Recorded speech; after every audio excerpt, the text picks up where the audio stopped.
అసలెందుకు ఇలా చేశారు అని అనిపించింది. 'అనుష్క శెట్టి' గారి మన 'గాది' సినిమా అయితే రిలీజ్ అయింది. ఇప్పుడే చూసాను. నాకైతే అసలు డిసప్పాయింట్ చేసింది అక్కడక్కడ అనిపించింది. ఎందుకంటే 'అరుంధతి' చూసాం. మళ్ళా 'భాగమతి' చూసాం. 2 చూస్తే యాజ్ యూజువల్‌గా మస్తుంటాయి.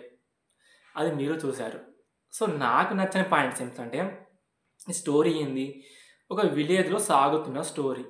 ఆ ఇన్సిడెంట్ వల్ల ఆవిడ అలా మారుతుంది. అది ఎలా మారుతుందనేది సినిమాలో చూడాలి. సో, నాకు నచ్చని పాయింట్స్ ఏమిటంటే మెయిన్ టు మెయిన్ ఖచ్చితంగా స్టోరీ నరేషన్ చాలా మంచిగా తీయలేదు. First of all. సాంగ్స్ అక్కడక్కడ పెట్టారు. ఏదో పెట్టామంటే పెట్టావు. మధ్యలో వ్యక్తులనేది సెట్ కాలేదు. కొన్ని క్యారెక్టర్స్ వస్తూ ఉంటాయి, పోతూ ఉంటాయి. అసలు సెట్ కాలేదు. సో, సాంగ్స్ అంతా బాగుండకపోయినా ఫైట్ సీన్స్ కొత్తగా ఉంటాయి, చాలా బాగుంటాయి అనే టైంలోనే ఆ సీన్స్ చూస్తూ ఉంటే ఒకటేమో 'బాహుబలి' సీన్ ఉంటుంది. ఒకటేమో 'సాలార్' సీన్ ఉంటుంది. అంటే 'బాహుబలి' 'సలార్‌ని' కలిపి పెట్టారా?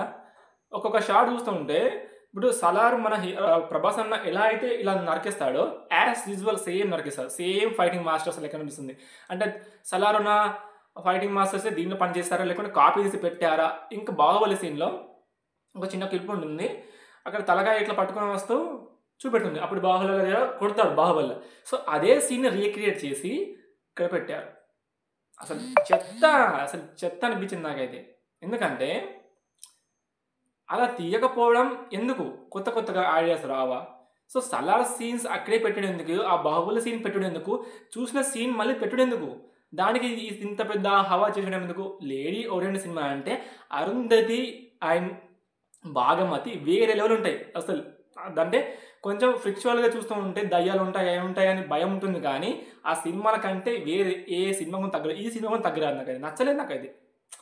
బీజీఎం స్కోరా అక్కడక్కడ హై లేస్తూ ఉంటుంది. కింద డౌన్ వస్తూ ఉంటుంది. ఎందుకు తీశారనిపిస్తుంది నాకైతే. పెద్ద బొక్కే అనిపిస్తుంది నాకైతే. సో, మీరు ఈ సినిమాని చూసారా లేదా? కింద కామెంట్ చేయండి, లైక్ అండ్ సబ్స్క్రైబ్ చేయండి.